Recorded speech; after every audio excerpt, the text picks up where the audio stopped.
Hi everyone.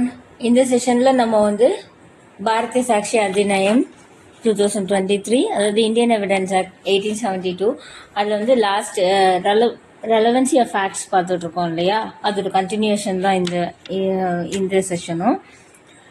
நம்ம section 6 வரை பார்த்துருக்கோம்னு நினைக்கிறேன். இப்போ செக்ஷன் 7 என்னன்னா, அதாவது பாரதிய சாட்சி அதிநயத்தில் செக்ஷன் 7, இந்தியன் எவிடன்ஸ் ஆக்டில் இது செக்ஷன் 9ல் சொல்லியிருந்தாங்க. ஓகேவா? அது என்ன? Facts necessary to explain or introduce fact in issue or relevant facts.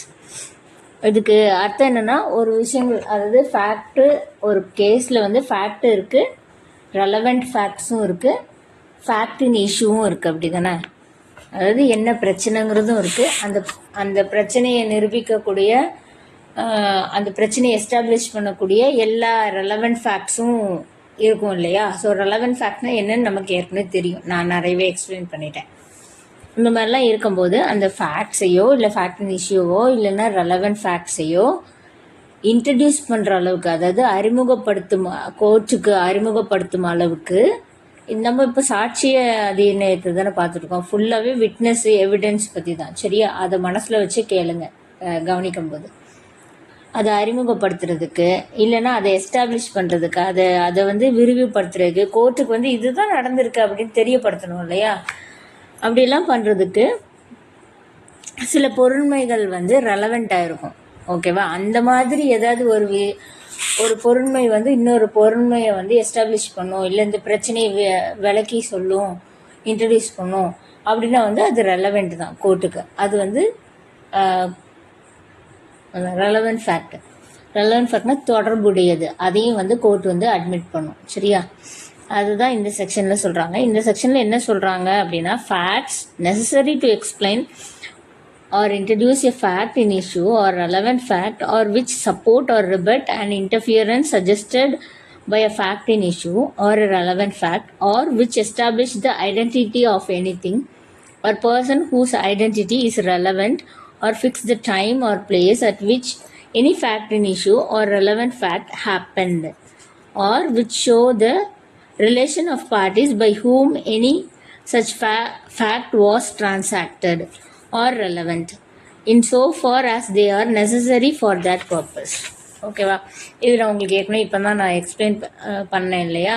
நான் கொஞ்சம் டீட்டெயிலாக எக்ஸ்பிளைன் பண்ணுறேன் இப்போ. அதாவது இதில் என்ன சொல்கிறாங்கன்னா, ஒரு விஷயத்தை பற்றி இன்ட்ரடியூஸ் பண்ணுறதுக்கு, அறிமுகப்படுத்துகிறக்கோ இல்லை அதை விரிவாக்கம் பண்ணி விளக்கி சொல்கிறதுக்காகவா இருக்கட்டும், இல்லைன்னா ஒரு விஷயத்தை, அதாவது ரெலவெண்ட் ஃபேக்டை இல்லைன்னா ஃபேக்ட் இன் இஷ்யூவை சப்போர்ட் பண்ணுற விதமாக, சாதகமாக இருந்தாலும் சரி, இல்லைன்னா இன்னொரு ஐடென்டிஃபிகேஷன், இன்னொரு பொருண்மையை சொல்கிறது அது இல்லை அப்படின்னு எதிர்கொள்கிற மாதிரி, அதுக்கு பாதகமாக இருந்தாலும் சரி, அந்த மாதிரி விஷயம். இன்னொன்று ஒரு நபரோட ஐடென்டிஃபிகேஷன், அவங்களோட இவங்க தான் அப்படின்னு ஐடென்டிஃபை பண்ணுற மாதிரி இருக்கும் இல்லையா? அதை சொல்கிறது. வெயிட், இதெல்லாம் ரெலவெண்ட் தான் அப்படிங்கிறாங்க அந்த கேஸுக்கு. அப்புறம் fix the time or place. Fix the time, எந்த நேரத்தில் நடந்துச்சு, எந்த இடத்துல நடந்துச்சு அப்படின்லாம் சொல்கிறதும் ஒரு விஷயத்தை பற்றி இன்னும் விளக்கமாக சொல்ல தானே செய்யும். அப்புறம் show the relation of parties. அந்த ரெண்டு பார்ட்டிஸ் இருந்தாங்கன்னா அவங்களுக்குள்ள ரிலேஷன் என்னது, இல்லை இப்போது இன்னொரு பார்ட்டியை பற்றி இந்த கேஸை சொல்கிறாங்க அப்படின்னா அவங்களுக்குள்ள ரிலேஷன் என்னது அப்படிங்கிறதெல்லாம் பற்றி, இல்லை விட்னஸ் வராங்கன்னா விட்னஸ்க்கும் இவங்களுக்கு எதாவது ரிலேஷன் இருக்கா, என்ன ரிலேஷன்னா நான் இந்த பிளட் ரிலேஷன் அதை பற்றி நான் பேசுகிறேங்க. ஓகேவா? ரிலேஷன்னா என்ன தொடர்பு, என்ன அவங்க ரெண்டு பேருக்குள்ள என்ன மாதிரியான உறவு, என்ன தொடர்பு, ஜஸ்ட் ஃப்ரெண்ட்ஸாக இருக்கலாம், இல்லைன்னா பக்கத்து வீட்டுக்காரங்களாக இருக்கலாம், இல்லைன்னா எதிரியாக இருக்கலாம், இல்லைன்னா ஏதோ பழைய பகை இருந்திருக்கலாம், அந்த மாதிரி உறவை பற்றி சொல்லுது. சரியா? இல்லைன்னா கம்பெனியில் ஒன்றா ஒர்க் பண்ணுறவங்களா இருக்கலாம். அது ஸோ அந்த மாதிரியெல்லாம் இருக்கிறத எதுவாக இருந்தாலும் நமக்கு தேவையான ஒரு கேஸுக்கு தேவையான கேஸோட பிரச்சனையை அது இன்ட்ரடியூஸ் பண்ணும், அறிமுகப்படுத்தி விடும், இல்லைன்னா அந்த பிரச்சனை என்னன்னு விளக்கி சொல்லும். அப்படிங்கிற பட்சத்தில் அந்த பொருண்மைகளும் ரெலவெண்ட் தான், அதையும் கோர்ட் அட்மிட் பண்ணிக்கும் அப்படின்னு சொல்கிறாங்க. சரியா? இதில் என்னெல்லாம் அப்படின்னா, இது உங்களுக்கு எக்ஸாம்பிளாக சொல்ல போனால், இப்போ ஒருத்தர் மேலே கொலை குற்றவாளின்னு படி போட்டிருக்காங்கன்னு வச்சுக்கோங்களேன். அவரை ஒரு கொஞ்ச நாள் நீங்கள் விசாரணை கைதியாயிருங்க, இல்லைன்னா விசாரணை கைதியாருங்க, இத்தனை நாள் இந்த ஊரில் தான் இருக்கணும் அப்படின்னு சொல்கிறாங்க. ஆனால் அப்போ அவர் ஏதோ பிஸ்னஸ் மீட்டிங்காகவோ இல்லை ஃபேமிலி மீட்டிங்காகவோ அவர் வெளியூருக்கு போகிறாரு. அப்போ யூஸ்வலாக என்ன நினைப்பாங்க, இவர் குற்றவாளின்னு சொன்னால அப்போ இவர் உண்மையிலே கில்ட்டி மைண்டு இருக்கு போல், இவர் தான் அந்த குற்றம் செஞ்சுருப்பார் போல், அதனால தான் இவர் அப்ஸ்காண்ட் ஆகிட்டாரு அப்படின்னு நினைப்போம் இல்லையா. ஆனால் அவர் உண்மையிலே ஃபேமிலி ஃபங்க்ஷனுக்காகவோ இல்லைனா பிஸ்னஸ் மீட்டிங்காகவோ தான் போயிருக்காரு அப்படிங்கிறது நமக்கு நிரூபணம் ஆயிடுச்சுன்னா, அவர் அப்போ அவருக்கு கில்ட்டி மைண்டு இல்லை, அவர் தைரியமாக இருக்கார், அவருக்கு பயம் இல்லை அப்படிங்கிறதும் ஒரு ஃபேக்ட் தானே, ஒரு தெரிஞ்சுக்க வேண்டியதானே. இன்ட்ரடியூஸ் பண்ணதில்லை, அதை ரிபர்ட் பண்ணுறதுக்கும் நமக்கு தெரிஞ்சுக்க வேண்டியதாக இருக்குது. ஓகேவா. இந்த மாதிரி ஃபேக்ட்ஸ் எல்லாமே ரெலவெண்ட் தான் அப்படின்னு சொல்கிறாங்க. இன்னொன்று identification parade. Test identification parade எடுக்கிறதோட கான்செப்டும் இந்த செக்ஷன் கீழே உள்ளதுதான். டெஸ்ட் ஐடென்டிஃபிகேஷன் பரேடு என்னென்னா, பொதுவாக ஜெயிலில் எடுப்பாங்க. நம்ம நிறைய சினிமாலெல்லாம் பார்த்துருப்போம் இல்லையா, வரிசையாக கைதிகளை நிற்க வச்சுட்டு அந்த விட்னஸ்ட்டை அந்த விட்னஸ்ட்டையோ இல்லைன்னா விக்டிம், ஸோ அந்த விக்டிம்கிட்ட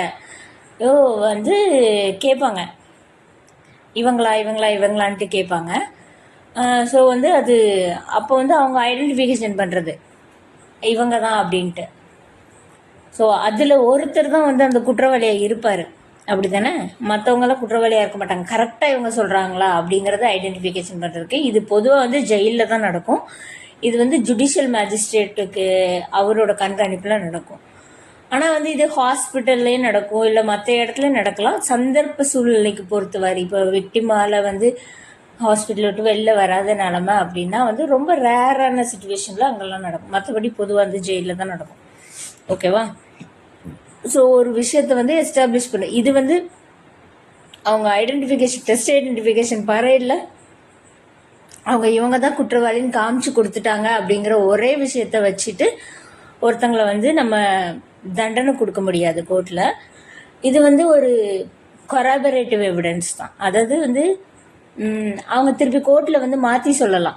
மாற்றி சொல்லும் போது, இல்லை நீங்கள் டெஸ்ட் ஐடென்டிஃபிகேஷன் பரையில் நீங்கள் இப்படி சொல்லியிருக்கீங்களா அப்படிங்கிற இவங்கள சொல்லியிருக்கீங்களா அப்படிங்கிறத ரிபர்ட் பண்ணுறதுக்கு அதை யூஸ் பண்ணலாம். அப்படி இல்லைன்னா அவங்க விட்னஸ் கொடுக்குற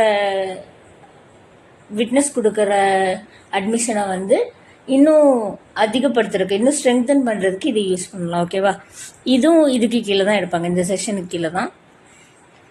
சரி, இந்த செக்ஷனில் இவ்வளோ தான். இது செக்ஷன் 7 பிஎஸ்சியில். சரியா. அங்கே இந்தியன் எவிடன்ஸ் ஆக்டில் செக்ஷன் 9 இருந்துச்சு. அப்புறம் செக்ஷன் 8. செக்ஷன் 8 என்ன அப்படின்னா,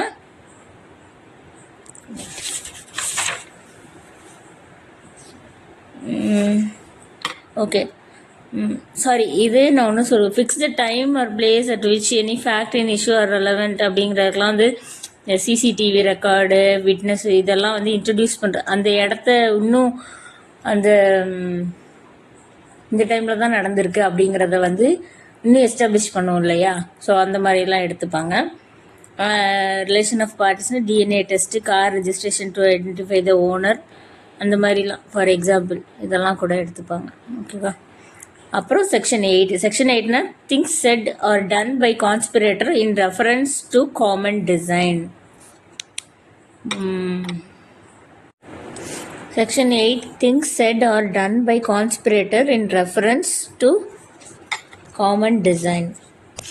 என்ன சொல்கிறாங்கன்னா, where there is reasonable ground to believe that 2 or more persons have conspired together to commit an offense or an actionable wrong.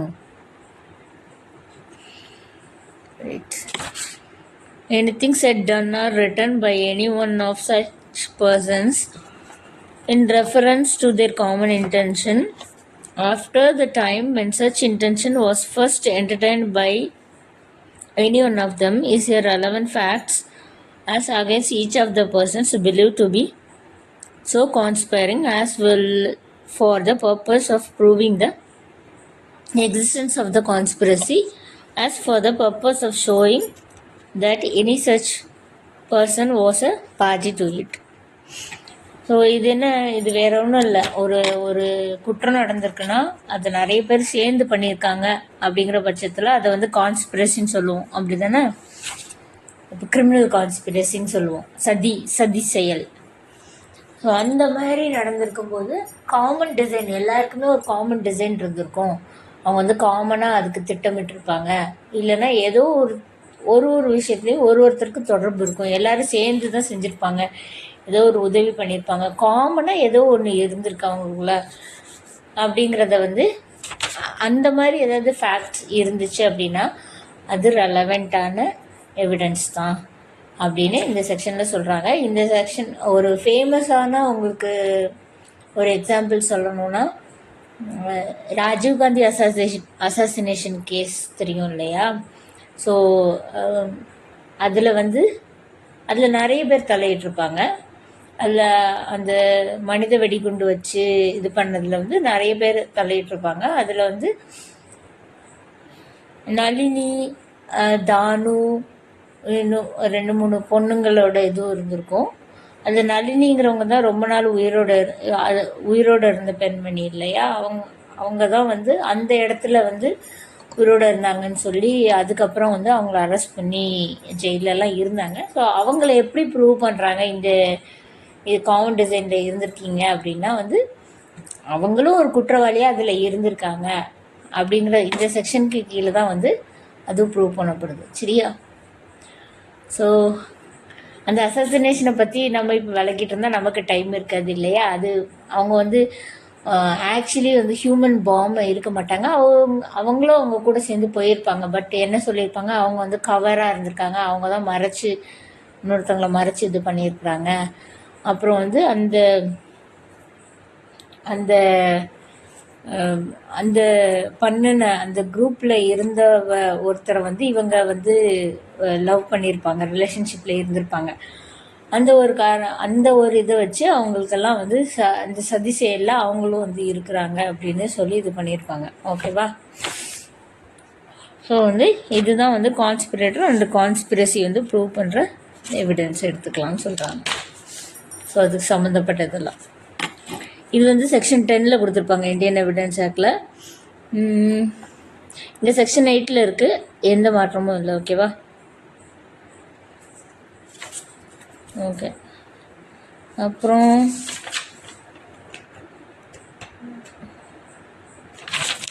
என்ன செக்ஷன் இருக்குது? செக்ஷன் 9 வந்து when facts not otherwise relevant become relevant.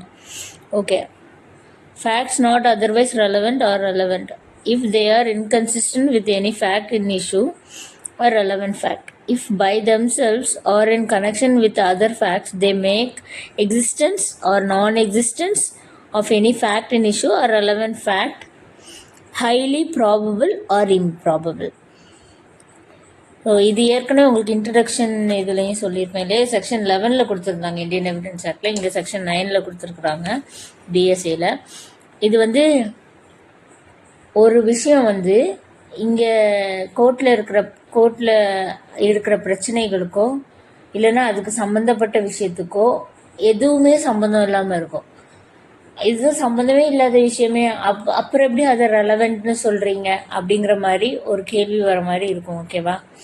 சம்மந்தமே இல்லாத விஷயமா இருக்கும். ஆனால் அந்த ஒரு பொருண்மை, அந்த ஒரு ஃபேக்ட் வந்து இங்கே இருக்கிற பிரச்சனையாக இருக்கிற இல்லை பிரச்சனைக்கு தொடர்புடைய பொருண்மைகளாக இருக்கிற ஒரு சில விஷயங்களை வந்து அதாவது நடந்திருக்கு அப்படின்னு ப்ரூவ் பண்ணவும் செய்யும், இது நடக்கவே இல்லை அப்படின்னு ப்ரூவ் பண்ணவே செய்யும். எப்படி வேணாலும் எடுத்துக்கலாம். ஓகேவா? அதாவது அது எந்த மாதிரி விஷயமா வேணாலும் இருக்கலாம். அது நடந்திருக்கு அப்படின்னு ப்ரூவ் பண்ணலாம், இல்லை நடக்கலை அப்படின்னு ப்ரூவ் பண்ணலாம், அந்த மாதிரி விஷயம். ஓகேவா? அப்படிங்கிறதே ரெலவெண்ட்டாக எடுத்துக்கலாம். ஃபார் எக்ஸாம்பிள் நான் ஏற்கனவே சொல்லியிருப்பேன் இல்லை, இப்போ இந்த தேதியில் வந்து இந்த இடத்துல ஏ வந்து பியை வந்து வெட்டி கொண்டிருக்காரு அப்படின்னு வந்து ஏவை வந்து குற்றம் சாட்டி அவர் வந்து குற்றவாளியாக இது பண்ணியிருக்காங்கன்னு வச்சுக்கோங்க. ஏ தான் அக்யூஸ்டு பர்சன்.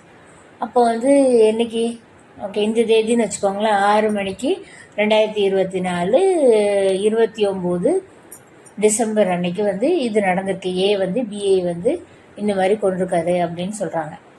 ஆனால் ஏ வந்து வேற ஒரு இடத்துல அந்த டேட்டில் இருந்திருக்காருன்னா அந்த வேற ஒரு இடத்துல ஒரு கல்யாணம் நடந்திருக்குன்னு வச்சுக்கோங்களேன், அது வந்து இதுக்கு ரெலவென்சி கிடையாது. இந்த நடந்த சம்பவத்துக்கு வந்து பக்கத்தில் இல்லை, அது எந்த மாதிரி தொடர்பும் கிடையாது, அது தனியாக நடந்திருக்கு. ஆனால் அங்கதையே அதே டைமில் அங்கே இருந்தார், இல்லைன்னா ஏதோ ட்ராவல் பண்ணிட்டு இருந்தார், வேற இடத்துல இருந்தாருங்கிறத ப்ரூவ் பண்ணுனா இது வந்து இல்லைன்னு ஆயிரும் இல்லையா? அப்போ எப்படி இது நடந்திருக்கும், எப்படி ஏ வந்து இது செஞ்சுருப்பாரு அப்படின்னு ஆயிடும்.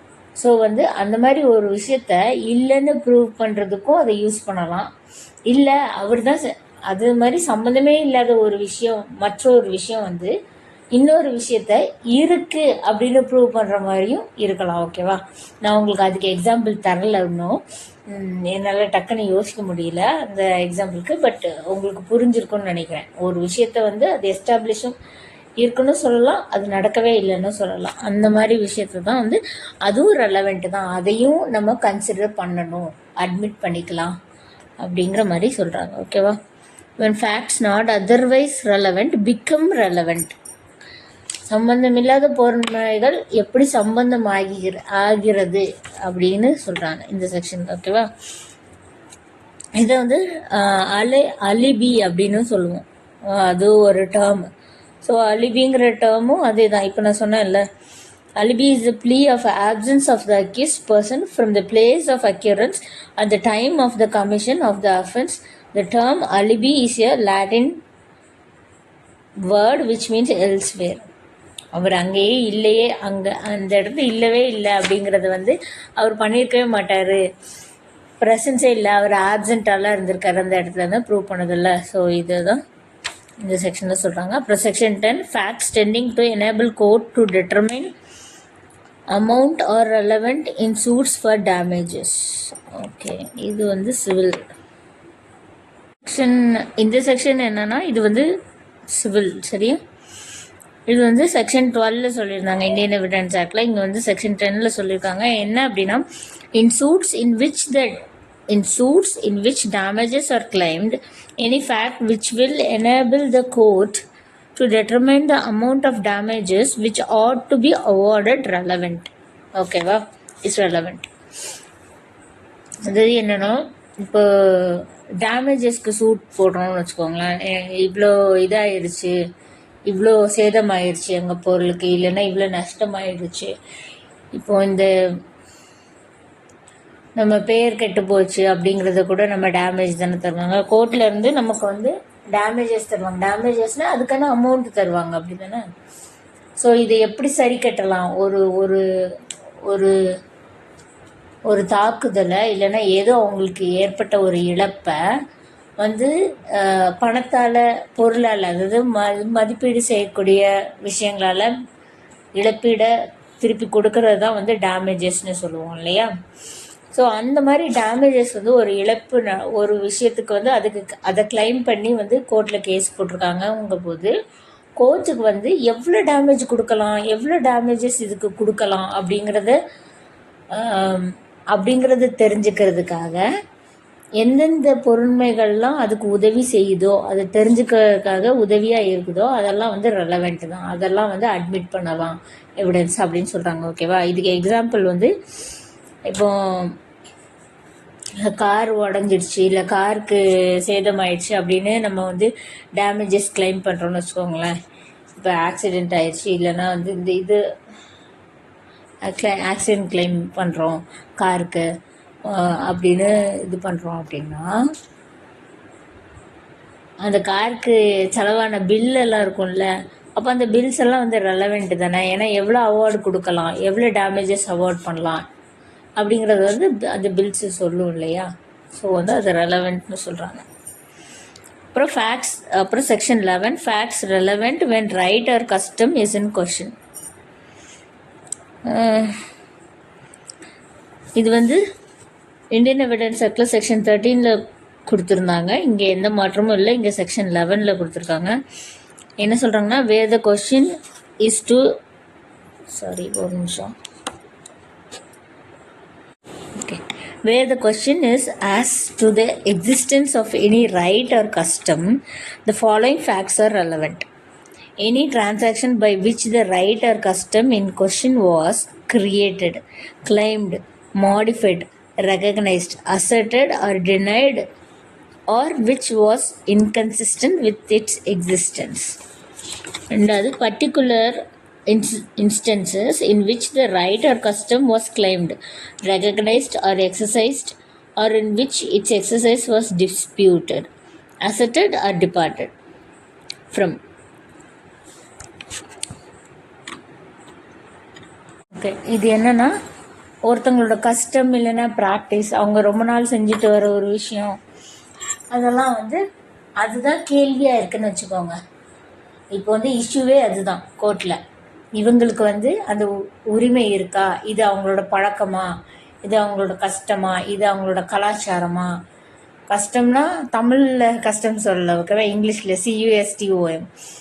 ஸோ அவங்களோட பழக்கமா, ரொம்ப நாள் இதை தொடர்ந்து பண்ணிட்டு வராங்களா அப்படிங்கிற ஒரு விஷயம் வந்து கேள்வியாக இருக்குதுங்கிற பட்சத்தில் எதெல்லாம் ரெலவெண்ட் அப்படின்னு சொல்கிறாங்க, ஓகேவா. அதை பற்றி தான் இந்த செக்ஷன் சொல்லுது. அதாவது ஃபார் எக்ஸாம்பிள் உங்களுக்கு என்ன சொல்லலாம், இப்போ நிறைய அதாவது உங்களுக்கு டக்குன்னு புரிகிற மாதிரி எக்ஸாம்பிள் சொல்லணும்னா, ஒரு கோயில் இருக்குது, அந்த கோயிலில் வழியாக ஒரு குடும்பத்தினர் தான் வந்து அதுக்கு எல்லாமே வழிபாடு பண்ணிட்டு வருவாங்க, அவங்க தான் அதை நிர்வகிச்சுட்டு வராங்க. அப்படிங்கிற பட்சத்தில் இப்போ இன்னொருத்தங்க வந்து அதுக்கு வந்து கிளைம் பண்ணுறாங்க, இல்லை இனிமேல் நாங்கள் தான் நிர்வகிப்போம் அப்படின்னு.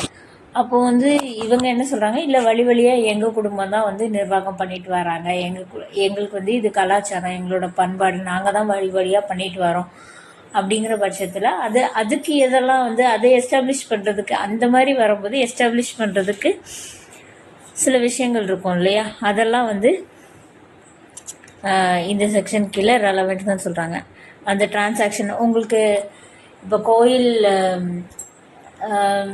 பக்கத்து வீட்டுக்காரங்க வந்து டிஸ்பியூட் பண்ணியிருக்கலாம், ஒரு 10-20 வருஷத்துக்கு முன்னாடியே வந்து இவங்க தாத்தா அதை பார்த்துருக்கலாம், இல்லைன்னா வந்து அவங்களுக்கு ஏதாவது பத்திர பரிமாற்றம் நடந்திருக்கலாம், இல்லை எங்கேயாவது இவங்க வந்து இந்த கோயிலை பராமரிச்சுட்டு வரலாம் அப்படின்னு அறநிலைத்துறையிலேருந்து சொல்லியிருக்கலாம். ஸோ அந்த மாதிரி விஷயங்கள், இல்லைன்னா ஏதாவது ஒரு பில்ஸ் இவங்க தான் பார்த்துக்கிட்டாங்க அப்படின்னு சொல்கிறது, இல்லை அந்த ஊரில் இருக்கிறவங்களுக்கு தெரிஞ்சது, இது இப்படி தான் இருக்குன்னா, ஸோ அந்த மாதிரி விஷயங்கள்லாம் ஃபார் எக்ஸாம்பிளாக எடுத்துக்கலாம், ஓகேவா. ஸோ இதில் என்ன சொல்கிறாங்கன்னா, create the right or custom in question was created, claimed, modified, recognized, asserted, or denied, and which was inconsistent with its existence. இந்த செக்ஷனில் சொல்கிற ரைட்ஸ் வந்து எந்த மாதிரியான கஸ்டமரி ப்ராக்டிஸாகவும் இருக்கலாம், சரியா. இது வந்து ஜென்ரலில் இருக்கலாம், இல்லை லோக்கல் ஏரியாவில் நடக்கிற கஸ்டமரி ப்ராக்டிஸாக இருக்கலாம், ட்ரைபல் வில்லேஜில் நடக்கிறதா இருக்கலாம், இல்லை ஃபேமிலி கஸ்டமாக இருக்கலாம். அந்த மாதிரி இருக்கும்போது அது இவங்க கஷ்டம் தான் இது அப்படின்னு எஸ்டாப்ளிஷ் பண்ணுறதுக்கு என்னெல்லாம் பொறுமைகள் இருக்கும், அவங்க வந்து வழியாக இப்படி தான் பண்ணுவாங்க அப்படின்னு வந்து சொல்கிறதுக்கு வந்து மார்ட்கேஜ் இருக்கலாம். இப்போ வந்து ஈஸ்மெண்ட் எடுத்துக்கோங்களேன், அதாவது இந்த பாதையை வந்து நாங்கள் எங்கள் தாத்தா காலத்துலேருந்து யூஸ் பண்ணிகிட்ருக்கோம், இப்போ புதுசாக இவங்க கொள்ளு பேரை வந்து இனிமேல் நீங்கள் இதெல்லாம் யூஸ் பண்ணக்கூடாது அப்படின்னு சொல்கிறாங்க அப்படின்னு பிரச்சனை வரும்போது, அவங்க தாத்தா பூட்டன் காலத்துலேருந்து அதை யூஸ் பண்ணுறாங்களா அப்படிங்கிறது வந்து கேள்வியாக வரும் இல்லையா. அப்போ ஏதாவது வந்து அவங்களுக்குள்ளே வந்து பரிவர்த்தனை இருந்திருக்கா, ஏதாவது டாக்குமெண்ட் போட்டிருக்காங்களா, ஏதாவது டிரான்சாக்ஷன் நடந்திருக்குதா, இல்லைன்னா இதுக்கு முன்னாடி இவங்க இப்படி தான் யூஸ் பண்ணிகிட்ருக்காங்க அப்படிங்கிறதுக்கு அங்கே யார் டிஸ்பியூட் பண்ணியிருக்காங்க, இதுக்கு முன்னாடி வேறு யாராவது அதை பிரச்சனை பண்ணியிருக்காங்களா, அப்படின்னா இவங்களுக்கு தான் பிரச்சனை நடந்திருக்கும் போது இல்லை இவங்க தான் காலமாக பண்ணியிருக்காங்க, யூஸ் பண்ணியிருக்காங்க அப்படிங்கிறது வந்து ரெலவெண்ட்டாக எல்லாத்தையும் ரெலவெண்ட்டாக எடுத்துக்கலாம் அப்படின்னு சொல்கிறாங்க. ரைட்ஸ், கஸ்டம், டிரான்சாக்ஷன் இதெல்லாம் சரியா. ஓகே, அப்புறம் செக்ஷன் 12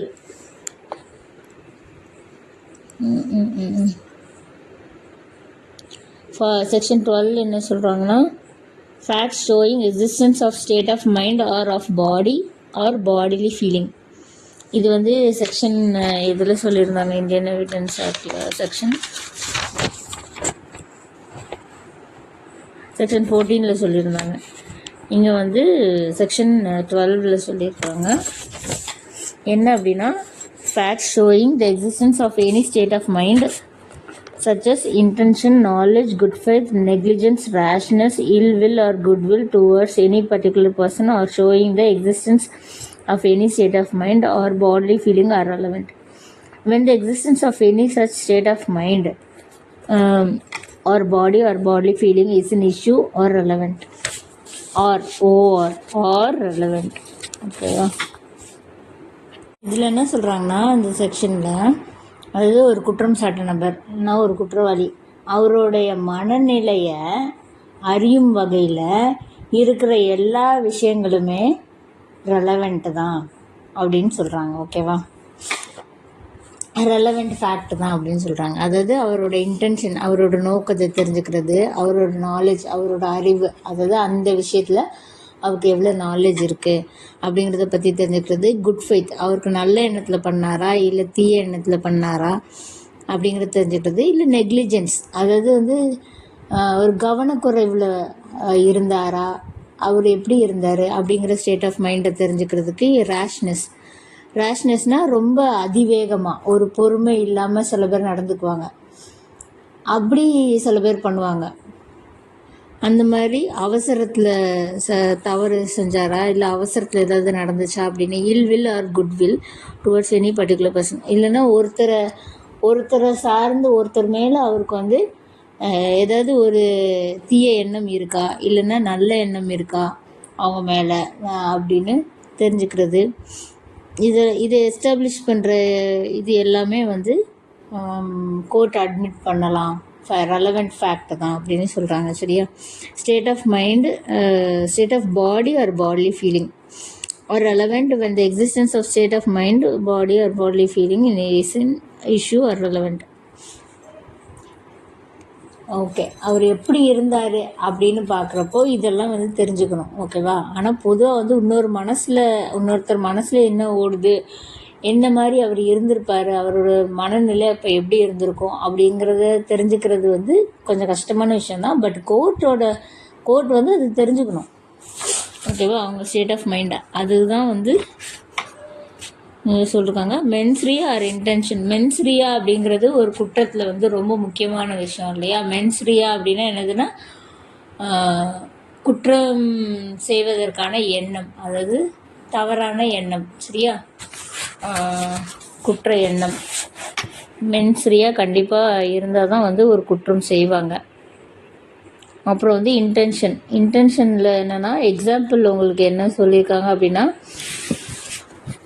ஏ வந்து ஒருத்தங்களை த்ரெட்டன் பண்ணி ஏ வந்து பிக்கு த்ரெட்டன் பண்ணி லெட்டர் எழுதியிருக்காரு அப்படின்னா வந்து அந்த த்ரெட்டனிங் லெட்டர் ஏற்கனவேவும் ஏ வந்து எழுதியிருக்காரு அப்படிங்கிற பட்சத்தில் அது வந்து ஏக்கு வந்து நல்ல இன்டென்ஷன் இல்லை, பி மேலே அவர் வந்து த்ரெட்டன் பண்ணிகிட்டே இருந்திருக்காரு அப்படிங்கிறது வந்து இட்ஸ் எ ரெலவெண்ட் ஃபேக்ட் தானே. ஸோ அவர் அந்த குற்றத்தை செஞ்சாரா செய்யலையோ அதை நிரூபிக்கிறதுக்கு தான் நம்ம இப்போ ரெலவெண்ட் ஃபேக்ட்ஸ் எல்லாம் பார்த்துட்ருக்கோம், எதெல்லாம் அட்மிட் பண்ணலான்னு. அப்போ இங்கே என்ன சொல்கிறாங்கன்னா, அவரோட இன்டென்ஷனை தெரிஞ்சுக்கணும். அவர் ஏற்கனவே பகையில் தான் இருந்திருக்காரு, இந்த மாதிரிலாம் பயன்படுத்தி லெட்டரை இது பண்ணியிருக்காரு அப்படிங்கப்போ அதையும் ஒரு பொறுமையாக எடுத்துக்கலாம்னு சொல்கிறாங்க. அப்புறம் நாலேஜ் என்ன அப்படின்னா, நாலேஜுக்கு இங்கே வந்து உங்களுக்கு என்ன எக்ஸாம்பிள் கொடுத்துருக்காங்க அப்படின்னா, இப்போ என் வீட்டில் இருக்கிற நாய்க்குட்டி வந்து பக்கத்து வீட்டுக்காரங்களை கடிச்சிருச்சுன்னு வச்சுக்கோங்க. அப்போ பக்கத்து வீட்டுக்காரங்க வந்து டேமேஜஸ் கேட்டு கிளைம் பண்ணுறாங்க கோர்ட்டில். இந்த மாதிரி அவங்க நாய் வந்து எங்களை வந்து சேதப்படுத்திடுச்சு, எங்களுக்கு விளைவு ஏற்படுத்திடுச்சு அப்படின்ட்டு. அப்போ வந்து உண்மையிலே எங்கள் வீட்டு நாய் தான் அவங்கள கடிச்சுதா அப்படின்னு பார்த்தா எனக்கு ஏற்கனவே நாலேஜ் இருக்குதுன்னு வச்சுக்கோங்க. அதாவது என் நாய் ஏற்கனவே இந்த தெருவில் இருக்க 3-4 பேர் கடிச்சிருக்குன்னா அது ரெலவெண்ட்டு தான் அப்படிங்கிறாங்க. அப்போ சரி, இவங்க வீட்டு நாய் தான் கடிச்சிருக்கோம் அப்படின்ட்டு. அப்புறம் குட் ஃபெய்த்தில் என்ன சொல்கிறாங்க அப்படின்னா, இப்போது ஒருத்தர் வந்து கடன் கொடுத்துருக்காரு, ஆனால் அந்த கடனை திருப்பி கொடுக்குறது அவர்கிட்ட ஒன்றுமே இல்லை, ஏன்னா அவர் வந்து திவாலாக இருக்கார், அவர்கிட்ட பணமே இல்லை அப்படின்னு வந்து இன்னொருத்தர் கேஸ் போட்டிருக்காருன்னு வச்சுக்கோமே. அப்போ வந்து அவர் உண்மையிலேயே திவாலாக தான் இருக்காரா, அவர்கிட்ட பணமே இல்லையானா அவங்க பக்கத்து வீட்டுக்காரங்க சொல்லலாம் அவங்க பணமே இல்லைன்னு. இல்லைன்னா 2-3 பேர் இதே மாதிரி கடன் கொடுத்து அவங்ககிட்ட ஏமாந்துருக்கலாம். அவங்க சொன்னால் அது நிரூபணம் ஆகும்ல, ஆமாம் அவர் உண்மையிலேயே வந்து திவாலாக தான் உட்காந்துருக்காரு அப்படின்ட்டு. அப்புறம் நெக்லிஜென்ஸில் என்ன சொல்கிறாங்கன்னா, நெக்லிஜென்ஸ்னால் என்ன, ஒரு இதை கவனம் இல்லாமல் பண்ணுறது. ஒரு இதை கவனம் இல்லாமல் பண்ணி தான் அவர் வந்து நெக்லிஜெண்ட்டாக அதை பண்ணணும்னு அவர் இன்ஜுரி பண்ணலை, தெரியாமல் அது நடந்துருச்சு. கவனக்குறைவில், தெரியாமன்ட்டு இல்லை, அது பண்ணுனா அது நடக்கும்னு தெரியும், பட் கவனக்குறைவில் அப்படி நடந்துருச்சு அப்படிங்கிற ஒரு சில விஷயங்கள். அப்புறம் வந்து ரேஷ்னஸ், அவசரமாக போய் ரேஷ்னஸ் தான் இந்த டிரைவிங்லலாம் வரும்ல. ஃபார் எக்ஸாம்பிள் சொல்கிறேன், அவசரமாக ட்ரைவ் பண்ணுறது, அப்போ ஒருத்தவங்களை இடித்து போடுறது, இதெல்லாம் வந்து இன்டென்ஷனை காமிக்கும்ல. அவங்களுக்கு எந்த மாதிரி இன்டென்ஷன் இருந்துச்சா, அவங்களுக்கு வந்து இதில் வந்து மென்ஸ்ரியாக இருந்துச்சா, இல்லை நாலேஜ் இருந்துச்சா, குட் ஃபெய்த் இருந்துச்சா, நெக்லிஜென்ஸ் இருந்துச்சா, இல்லை ரேஷ்னஸா, இல்லை அவங்கள பற்றி ஏற்கனவே ஒரு நல்ல எண்ணம் தீய எண்ணம் ஏதாவது இருந்துச்சா, இல்லை அவங்க ஒரு விஷயத்த செய்யும்போது அவங்க பாடிலி ஃபீலிங் எப்படி இருந்துச்சு, அவங்களுக்கு என்னென்ன சிம்டம்ஸ் இருந்துச்சு அப்படிங்கிறதெல்லாம் ரெலவெண்ட் தான் அப்படின்னு சொல்கிறாங்க. இப்போ வந்து ஒருத்தரோட டெத்து வந்து பாய்சனால் தான் ஏற்பட்டிருக்கு அப்படிங்கும்போது அவருக்கு என்னென்ன சிம்டம்ஸ் இருந்துச்சு அப்படிங்கிறத வந்து அடுத்து நம்ம இந்த மாதிரி எடுத்து பார்க்கும்போது தெரிஞ்சிடும்ல, இவர் பாய்சனால் தான் இது அந்த சிம்டம்ஸ், இந்த மருந்துக்கு தான் இந்த சிம்டம்ஸ்லாம் வரும், இந்த பாய்சனுக்கு தான் இந்த சிம்டம்ஸ்லாம் வரும்னு தெரியும் இல்லையா. ஸோ அதெல்லாம் வந்து state of body and bodily feeling, அதெல்லாம் ரெலவெண்ட் தான் அப்படின்னு சொல்கிறாங்க. பாட்லி ஃபீலிங்,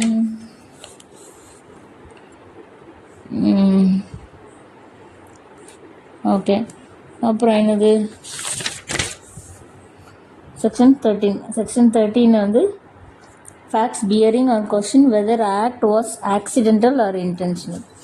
இது வந்து உங்களுக்கு இந்தியன் எவிடன்ஸ் ஆக்டில் செக்ஷன் 15 கொடுத்துருந்தாங்க, இங்கே வந்து செக்ஷன் 13 கொடுத்துருக்காங்க.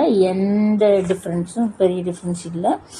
இங்கே என்ன சொல்கிறாங்கன்னா, when there is a question whether an act was accidental or intentional or done with a particular knowledge or intention, the fact that such act formed part of a series of similar occurrences in each of which the person doing the act was concerned is relevant. Okay, இந்த செக்ஷனில் என்ன சொல்கிறாங்கன்னா, இப்போ வந்து ஒரு விஷயம் நடந்திருக்கு, ஒரு குற்றம் நடந்திருக்கு, இல்லைன்னா ஒரு விஷயம் நடந்திருக்கு, ஓகேவா, அது குற்றம்னு கூட எடுத்தவங்க தான்.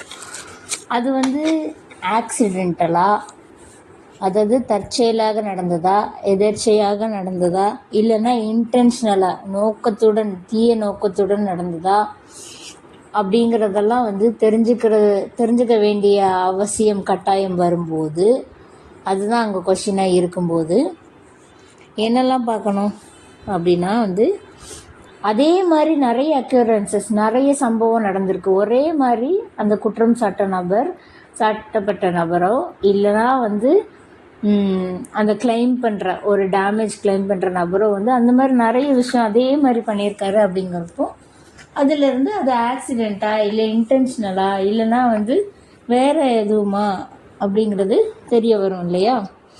அதாவது ப்ராபபிலிட்டி ஆஃப் கோஇன்சிடென்ஸ், அந்த மாதிரி இன்சிடென்ட்ஸ் ஏற்கனவே நடந்திருக்கு, அதுவும் இதே மாதிரி தான் இருக்குது அப்படிங்கும்போது அந்த இவர் குற்றவாளியா இல்லையா, இவர் என்ன சொல்ல வராரு, இது எப்படி நடந்துச்சு அப்படிங்கிறத தெரிஞ்சுக்கலாம் அப்படின்னு சொல்கிறாங்க. சேம் பேட்டர்னில் நடந்திருக்கணும், same pattern or similar pattern, ஓகேவா.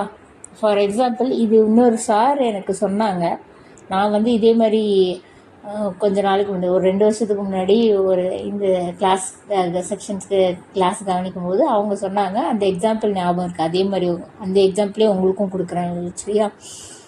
அது என்னென்னா, ஒருத்தர் வந்து ஒரு மில்லு வச்சுருக்காரு, ஒரு பஞ்சு மில்லோ ஏதோ ஒன்று, அது வந்து இன்சூரன்ஸ் எடுத்திருக்காரு, இன்சூர் பண்ணியிருக்காரு. அதை வந்து இவரே தீயை வச்சு எரிச்சிட்டு இன்சூரன்ஸ் கிளைம் பண்ணி அதுக்கு தேவையான அமௌண்ட்டை ஒரு 5 லட்சமோ 6 லட்சமோ வாங்கிக்கிட்டாரு. அப்புறம் வந்து அதில் கொஞ்சம் இதை வச்சு திருப்பியும் ஒரு பஞ்சு மில்லு ஆரம்பித்து வேறு ஊருக்கு போயிட்டார். இப்படி ஊராக போய் அவருக்கு பஞ்சு மில்லை எரிக்கிறது, அது ஒரு விஷயத்தை அவரே டேமேஜ் பண்ணுறது. இப்போ கார் இருந்துச்சுனாலும் அதே மாதிரி தானே, அந்த காரை இன்சூரன்ஸ் பண்ணியிருப்போம், நம்மளே டேமேஜ் பண்ணிவிட்டு நம்ம வந்து அதுக்கு கிளைம் பண்ணுவாங்க. அந்த மாதிரிலாம் இருக்கிற பட்சத்தில் அது உண்மையிலே ஆக்சிடெண்ட்டா இல்லைன்னா வந்து இது இன்டென்ஷனலா இவங்களே பண்ணாங்களா அப்படிங்கிறது தெரிஞ்சுக்கணும் இல்லையா? அப்போ வந்து இவர் ஏற்கனவே இப்படி பண்ணியிருக்காரு, இவர் அந்த ஊர்லேயும் அதே மாதிரி பண்ணியிருக்காரு, இந்த ஊர்லேயும் இதே மாதிரி நடந்தது, இதே மாதிரி பேட்டர்னில் வந்து இந்த ஆள் பண்ணியிருக்காரு அப்படிங்கிறப்போ நமக்கு வந்து தெரிஞ்சிடும். அது எப்படி உங்களுக்கு ஒவ்வொரு வாட்டியும் வந்து உங்களோட பஞ்சு மில் மட்டும் ஆக்சிடெண்ட் ஆகுது, இன்சூர் பண்ணுறீங்க, அப்புறம் ஆக்சிடெண்ட் ஆகுது, அப்படி எரிஞ்சு போகுது, இன்சூரன்ஸ் அமௌண்ட் வருது, இன்னொரு இடத்துல போய் ஆரம்பிக்கிறீங்க. இந்த மாதிரி சிமிலராக ஏதோ ஒரு விஷயங்களை பண்ணி காசு சம்பாதிக்கிறாருன்னு தெரியும் போது அவர் குற்றவாளி, இது ஆக்சிடென்ட் இல்லை, இது இன்டென்ஷனல் இது அப்படின்னு தெரிய வருது இல்லையா? இதில் மென்ஸ் ஃப்ரீ ஆயிருக்கு, அதாவது கில்ட்டி மைண்டு இருக்குது அப்படின்னு தெரிய வருது இல்லை? ஸோ அந்த மாதிரி சிமிலராக ப்ரீவியஸாக நடந்த விஷயங்கள் வந்து இந்த மாதிரி பொருண்மைகள் வந்து நிரூபிக்கிற கேள்வியாக வரும்போது அந்த ப்ரீவியஸாக நடந்திருக்க சேம் பேட்டர்ன், சிமிலர் பேட்டர்ன் எல்லாமே வந்து ரெலவெண்ட் அப்படின்னு சொல்கிறாங்க. சரியா? அப்புறம் வந்து section 14 existence of course of business when relevant. When there is a question whether a particular act was done, the existence of any course of business according to which it naturally would have been done is a relevant fact. இதில் என்ன சொல்கிறாங்கன்னா இந்த செக்ஷனில் என்ன சொல்கிறாங்கன்னா, ஒரு செயல் நடந்திருக்கா நடக்கலையா அப்படிங்கிறது கேள்வியாக வருதுன்னு வச்சுக்கோங்களேன். பர்டிகுலர் பிஸ்னஸ் டிரான்சாக்ஷன், அது பர்டிகுலர் என்ன சொல்கிறாங்க, கோர்ஸ் ஆஃப் பிஸ்னஸ் இந்த கோர்ஸ் ஆஃப் பிஸ்னஸ்னால் இப்போது ஃபார் எக்ஸாம்பிள் வந்து ஒரு லெட்டர் இந்த லெட்டர் வந்து உங்கள் கைக்கு போய் சேர்ந்துச்சா சேரலையா, இவர் வந்து அப்படின்னு இவர் லெட்டர் அனுப்பிச்சாரு, இது உங்கள் கைக்கு வந்து சேர்ந்துச்சா சேரலையா, இல்லைன்னா இவர் லெட்டர் அனுப்பிச்சாரா இல்லையா அப்படிங்கிறதெல்லாம் கேள்வியாக வருது. அது ஃபார் எக்ஸாம்பிள் சொல்கிறாங்க, கேள்வியாக வருதுங்கிற போது இல்லை இந்த போஸ்ட் பாக்ஸில் லெட்டரை போட்டுட்டாருனாலே அது போய் சேர்ந்துடும் அப்படிங்கிறத கோர்ட் வந்து ப்ரெஸ்யூம் பண்ணிக்கும்ல. அது வந்து அது ரெலவெண்ட் தான். அந்த மாதிரி விஷயங்கள்லாம் கோர்ஸ் ஆஃப் பிஸ்னஸ், இந்த கோர்ஸ் ஆஃப் பிஸ்னஸில் இதை ஆரம்பித்தாலே அது தானாக நடந்து முடிஞ்சிடும், அப்படின்னா அந்த ஆக்ட் வந்து நடந்திருக்கும் இது அப்படிங்கிறத வந்து ரெலவெண்ட்டாக எடுத்துக்கலாம். So course of business is relevant அப்படிங்கிறது சொல்கிறாங்க. ஓகேவா? இப்போ செக்ஷன் 14 வரை பார்த்துருக்கோம். செக்ஷன் 15 இருந்து நம்ம அடுத்த செஷனில் பார்ப்போம். ஏன்னா 15 to 25 வந்து அட்மிஷன் வென் ரெலவெண்ட் அப்படிங்கிறத பற்றி சொல்கிறாங்க. ஸோ இதை வந்து நம்ம இப்போ எக்ஸ்ப்ளனேஷன் கொடுக்க முடியாது. ஏன்னா ஃபஸ்ட்டு வந்து அட்மிஷன்னா என்னது, கன்ஃபெஷன்னா என்னது அப்படிங்கிறத டிஃப்ரென்ஷியேட் பண்ணணும். அப்புறம் அட்மிஷனை பற்றி அதுக்கப்புறம் 10 செக்ஷன் இருக்கும், அதுக்கப்புறம் கன்ஃபெஷனை பற்றி இருக்கும். ஓகேவா? அடுத்து ஒப்பீனியன் ஆஃப் தேர்ட் பார்ட்டிஸ் இருக்கும். ஸோ இந்த மூணு டாப்பிக்கையும் முடிச்சிட்டோன்னா நமக்கு ரெலவென்சி ஆஃப் ஃபேக்ட்ஸ் சாப்டர் முடிஞ்சிடும். ஓகேவா? So thank you. இதில் ஏதாவது டவுட் இருந்துச்சுன்னா நீங்கள் கமெண்ட் செக்ஷனில் கேளுங்க, நான் வந்து கிளாரிஃபை பண்ணுறதுக்கு வந்து ட்ரை பண்ணுறேன். ஓகேவா? ஓகே. அந்த ஆக்ட் சாரி நான் ஒன்று சொல்ல மறந்துட்டேன். அந்த ஆக்ட் நடந்துச்சா நடக்கலையா அப்படின்னு கேள்வி வருதில்ல, அந்த போஸ்ட்டு போட்டோம், அது வந்து ரிட்டன் ஆர்டர் வரல அப்படின்னா அது போய் சேர்ந்துருச்சுன்னு தானே அர்த்தம். அது ரிட்டன் ஆர்டர் வந்துருச்சு, ரிட்டன் ஆயிடுச்சு அப்படின்னா அந்த வேலை நடக்கலை, அது போஸ்ட் போய் அவர் கைக்கு சேரலை அப்படிங்கிறது நம்ம தெரிஞ்சுக்கலாம் இல்லையா? ஸோ அதுதான் இந்த செக்ஷனில் சொல்கிறாங்க. இது இந்தியன் எவிடன்ஸ் ஆக்டில் செக்ஷன் 16 கொடுத்துருந்தாங்க. ஓகேவா? ஓகே. தேங்க்யூ.